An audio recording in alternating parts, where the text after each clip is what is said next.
You help them to decide whether it's the right decision to completely redo a kitchen versus repair things in the kitchen to kind of like bring it up to date. It's funny you're asking this question. Yeah, I'm not. We have somebody that we're meeting with Tomorrow. Yeah, that we're dealing with that exact thing. So I mean, for us, it really came down to, again, what I said before, like long term. These people just bought this house. We've been there. We've looked at the kitchen, and we kind of did a cost analysis. How much is it going to be to repair this, to do everything that checks all the boxes for these homeowners versus doing a repair versus doing a new kitchen?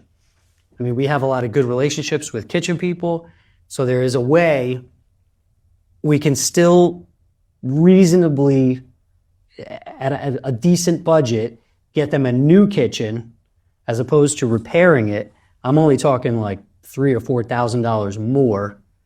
They can have a brand new kitchen versus repairing something that's from the 90s. And in my opinion, they're having their first kid.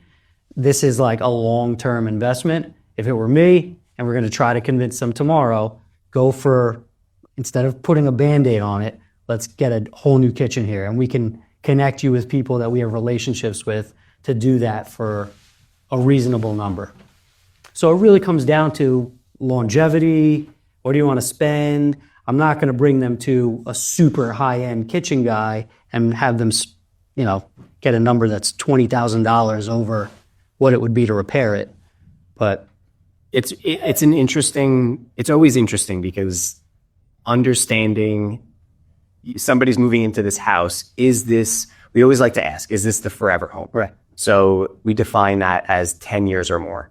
So for somebody who has young kids, almost always it's the forever home because they typically say, well, at least until my kids graduate. That's a very typical response when a buyer purchases a home, if they have young kids or kids on the way, or sometimes they don't, and it's still a forever home. So understanding that is really important because then you can approach the repair versus renovate conversation and say, hey, if it's a few $1,000s more to renovate and make it a new kitchen, you're going to be here for at least 15 years.